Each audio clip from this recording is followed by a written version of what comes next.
بسم اللہ الرحمن الرحیم۔ رسول اللہ صلی اللہ علیہ وسلم کی نظر میں دنیا کی حقیقت۔ حدیث نمبر 97 وعنہ قال قال رسول اللہ صلی اللہ علیہ وسلم اعذر اللہ الى امرئ اخر اجلہ حتی بلغہ 60 سنة رواہ البخاری۔ ترجمہ حضرت ابو ہریرہ رضی اللہ تعالی عنہ سے روایت ہے کہ رسول اللہ صلی اللہ تعالی علیہ وسلم فرمایا، اس آدمی کے لیے اللہ تعالیٰ نے عذر کا کوئی موقع نہیں رکھا جس کی موت میں مہلت دی، یہاں تک کہ 60 سال کی عمر عطا فرمائی۔ تشریح یعنی اتنی عمر بخشی اور فرصت دی اور پھر بھی توبہ اور عذر خواہی اپنے رب سے نہ کی اور نہ گناہ چھوڑا۔ آخر عذر کے لیے کیا گنجائش جب اس کے پاس ہے جو کہتا ہے کہ جب بڈھا ہوں گا تو توبہ کر لوں گا۔ اس حدیث سے 60 برس کی عمر والے بوڑھوں کو عمل کی فکر تیز کر دینی چاہیے اور عمل کا حساب پیدا ہونا چاہیے۔ حدیث نمبر 98 وعن ابن عباس رضی اللہ عنہ عن النبی صلی اللہ علیہ وسلم قال لو كان لابن آدم وادیان من مال لابتغى ثالثا ولا يملأ جوف ابن آدم الا التراب ويتوب الله على من تاب متفق علیہ۔ ترجمہ حضرت ابن عباس رضی اللہ تعالی عنہما نبی اکرم صلی اللہ علیہ وسلم سے نقل کرتے ہیں کہ فرمایا اگر آدمی کے پاس مال سے بھرے ہوئے 2 جنگل ہوں تب بھی وہ تیسرے جنگل کو تلاش کرے گا، اور آدمی کے پیٹ کو کوئی چیز نہیں بھرتی مگر قبر کی مٹی، یعنی جب تک گور میں نہیں چلا جاتا حرص بھی نہیں جاتی۔ اور یہ حکم باعتبار اکثر کے ہے اور اللہ تعالیٰ حرص مذموم سے جس بندے کی توبہ کو چاہے قبول کر لیتا ہے۔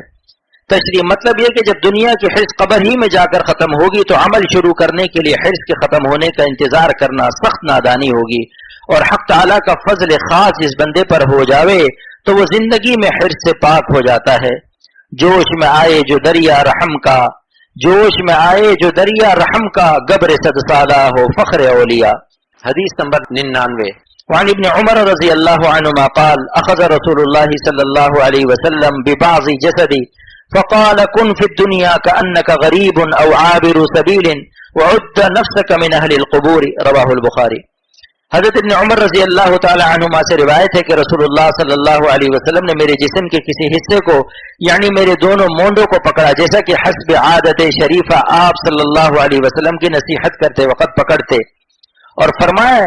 تو دنیا میں اس طرح رہ گویا کہ تو ایک مسافر ہے بلکہ تو راہ کا گزرنے والا ہے، اور اپنے آپ کو ان مردوں میں سے شمار کر جو قبروں کے اندر ہیں۔ تشریح اس حدیث میں او معنی میں بل کے ہے اور بل ترقی کے لیے آتا ہے، جس کا مفہوم یہ ہے کہ مسافر تو کہیں کچھ دیر یہ کچھ دن کے لیے ٹھہر بھی جاتا ہے، لیکن راستہ عبور کرنے والا تو کسی چیز سے دل نہیں لگاتا۔ مطلب حدیث شریف کا یہ کہ جس طرح موت کے سبب تمام تعلقات دنیا سے علیحدگی ہو جاتی ہے، اہل، اولاد، رشتہ دار، دوست، آشنا، مکان، کاروبار سے، اسی طرح مومن زندگی ہی میں دل کو حق تعالیٰ کی محبت سے اس طرح معمور کرتا ہے کہ وہ دنیا میں رہتے ہوئے دنیا سے الگ رہتا ہے۔ جہاں میں رہتے ہوئے ہیں جہاں سے بیگانے، جہاں میں رہتے ہوئے ہیں جہاں سے بیگانے، بلا کشان محبت کو کوئی کیا جانے، بلا کشان محبت کو کوئی کیا جانے۔ دور باش افکار باطل، دور باش اغیار دل، دور باش افکار باطل، دور باش اغیار دل، سج رہا ہے شاہ خوباں کے لیے دربار دل، سج رہا ہے شاہ خوباں کے لیے دربار دل۔ ہر تمنا دل سے رخصت ہو گئی، اب تو آجا، اب تو خلوت ہو گئی، اور خود کو اور تمام اہل و عیال اور دولت و مکان وغیرہ کو اللہ تعالیٰ کی ملکیت سمجھتا ہے، نہ تو اس کے ہونے سے اتنا خوش ہوتا ہے کہ خدا کو بھول جاوے